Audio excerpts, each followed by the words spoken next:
So far, the second half of the year is a lot like the first. Big tech rallying, but there already is, like clockwork, a new narrative developing, and that is one, of course, around the election. Now that we're in the second half, it is the big item on the calendar, and after the debate performance that skewed odds steeply away from President Biden, there's now one explanation for one of the moves in the last couple days that folks are going to, and that is the yield curve, the 10s to the 2s, spreading out and getting some steepening, which is some attributing to a pricing of a Trump presidency in which there would seemingly be tax cuts, deregulation, more fiscal spending, deficit increases, and I would think, given what he said in the past, a lot of talk about pressuring for lower rates. So the theory is then the yield curve steepens out, if that's what happens. And indeed, you've got some steepening here in the 10s to the 2s.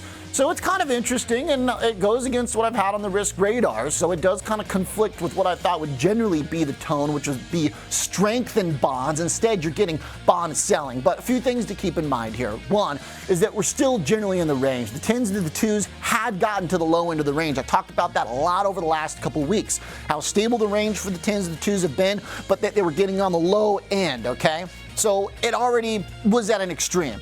The other thing, too, is if you just look at the timing for this, the timing fits a lot better with inflation last week. So here's PCE last week. We got the bond rally, and actually here's the debate, okay? We got the bond rally there. So the debate was Thursday night, and bonds rallied. That doesn't seem to be kicking in immediately, so you're already kind of losing some strength to the narrative.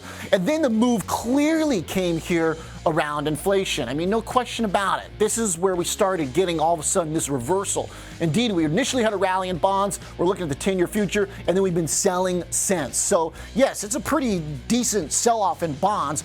But I think the fact that it happened around the inflation print suggests that there were some holdout hopes by the market that maybe the Fed would be forced to do something in July. I've been talking about the fact that it's actually a big deal that there's no meeting in August, because what it does is it totally lessens the amount of liquidity, if you will, in the calendar, meaning that there's just not as many options. So that previously, every day, every week, we were constantly analyzing what the Fed might do in the next meeting. Well, there's now a gap, and then there's one in September. And now that they're not going in July, I think we're seeing the market just price into that higher for longer, which is now absolutely at least a couple months. So the 10s to the 2s might be interesting, but the timing of the bond sell-off more aligns with inflation, generally speaking. So that seems to be more about the PCE print that we got. Here's the other thing. The chart that I was talking the most about was the 10-year to the dollar over the last couple weeks.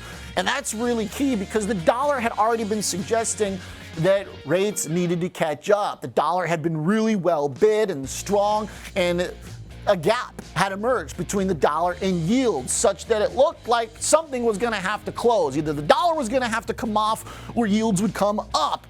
I talked about this a lot, and the odds that the dollar go down are very low. So it seems like what happened is yields just kind of caught up to where the dollar had already been, which was reflecting that higher for longer that is the reality. So I think more this is just about the market repricing after getting to the lows in the extreme for the yield curve, and then also seeing that the Fed's not going to go in July. I think there's probably some Trump stuff getting priced in, sure, but I would put it more maybe like 20 to 25% of the explanation.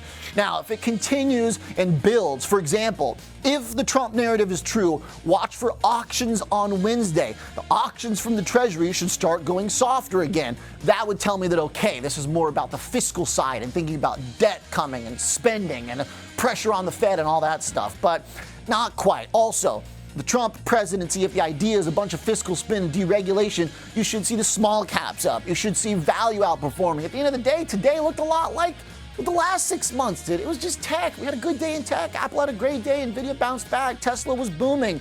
Bitcoin, potentially also part of the Trump theme, but it also didn't rally after the debate. It rallied after it hit 60K. And my red light stays unless we get Bitcoin back above like 67. Otherwise, that cliff over 60 still is looming. Bonds, though, might need a rethink unless we start to get a rally and some firming. So should be an interesting week. I'll see you tomorrow.